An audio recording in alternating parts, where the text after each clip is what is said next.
Fala galera, beleza? Sejam muito bem-vindos ao canal Meu Mundo em Duas Rodas e também 4x4, tranquilidade, como é que vocês estão? É isso aí galera, bora para mais um videozão aqui, beleza?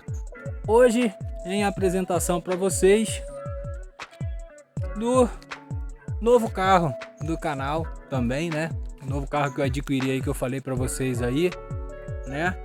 E vou estar colocando aí uns takezinhos aí para vocês.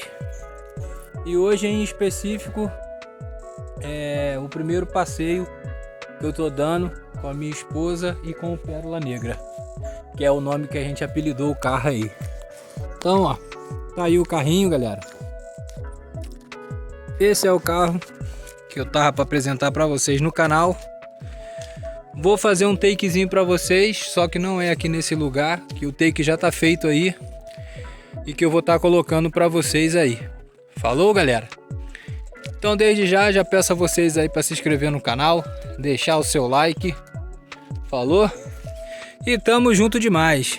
E esse é o carrinho Audi A4. Valeu, galera. Esse é o carrinho.